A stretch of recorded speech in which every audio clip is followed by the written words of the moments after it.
பைய பத்திக்கிச்சு பத்திரமா வச்சுக்கிச்சு கண்கள் புலமுதடா கண்ணா. ஐம்புலன் டைரக்டர் முருகபழனின்னு சொல்லிட்டு பேசுகிறேன். ரசிக பெருமக்களுக்கு அனைவருக்கும் வணக்கம்.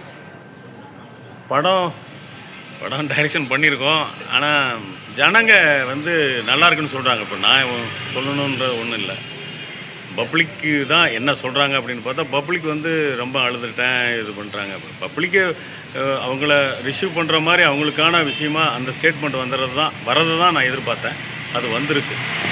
நான் எல்லோரும் சொல்கிற மாதிரி நான் ஒன்றும் சொல்கிறதுக்கு ஒன்றும் இல்லை. ஆமாம், பப்ளிக் அட்ராக்ட் பண்ணியிருக்குது. சிலர் அழற மாதிரி இருக்குது.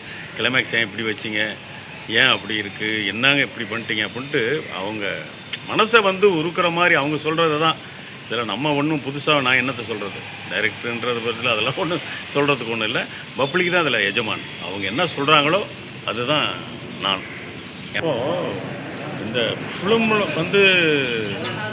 வரக்கூடிய சம்பவங்கள்லாம் இது வரைக்கும் கொஞ்சம் ஜனங்களுக்கு பரிச்சயப்படாத விஷயங்களாக இருக்கும். இது வரைக்கும் நீங்கள் 2-3 இன்சிடெண்ட் இருக்குது. இது வரைக்கும் தமிழ் சினிமாவில் வராத விஷயம் அல்லது சொல்லாத விஷயமா இருக்கும். நீங்கள் வேணால் பாருங்கள். ஆமாம், இது எங்கள் ஊரில் ஈரோடு சேலத்துக்கும் பக்கத்தில் இருக்கக்கூடிய ஒரு ஃபேமிலியில் நடந்த உண்மை சம்பவங்களை தான் வச்சு பேஸ் பண்ணி எடுத்திருக்கேன். ஆனால் இது வரைக்கும் தமிழ் சினிமாவில் அப்படி ஒரு மெட்டீரியல் இது வரைக்கும் யாருமே சொல்லலை, கையாளலை. ஒரு தாய் மக படிக்க வைக்கிறதுக்காக ஒரு அம்மா ஒரு விஷயம் பண்ணாங்க. அந்த விஷயத்த பண்ணி வச்சுருக்கேன். ஆனால் ஆடியன்ஸுக்கு பயங்கரமாக இம்ப்ரெஸ் ஆகுறாங்க. அங்கேருந்து உண்மையான எடுத்த விஷயந்தான். தமிழ் சினிமா ரசிகர்களுக்கெல்லாம் இது ரொம்ப பிடிக்கும். புதுசு இது, யாரும் எந்த படத்துலையும் நீங்கள் பார்த்துருக்க முடியாது.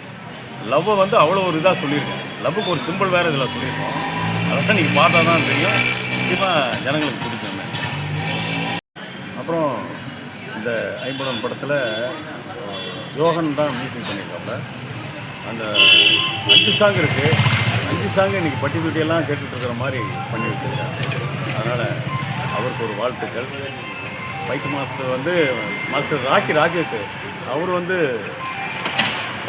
ஸோ மியூசிக் டைரக்டர் ஜோகன் அவர் 5 சாங்கு பண்ணியிருக்காரு. அந்த 5 சாங்குமே ரித்தமெட்டிக்காக ரொம்ப நல்லா வந்திருக்கு. ஆடியன்ஸு ரொம்ப என்ஜாய் பண்ணி ரசிக்கிறாங்க. இசையோட இதில் 5 சாங் நல்லாயிருக்கு. ஃபைட்டு மாஸ்டர் ராக்கி ராஜேஷ் பண்ணியிருக்காரு.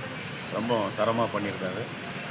மற்றபடிக்கு டெக்னீஷியனாக சொன்னால் எடிட்டர் பீட்டர் பாபியா நல்லா தான் பண்ணியிருக்காரு, சப்போர்ட் பண்ணியிருக்காரு. ஆர்ட் டைரக்டர் சப்போர்ட் பண்ணியிருக்காரு.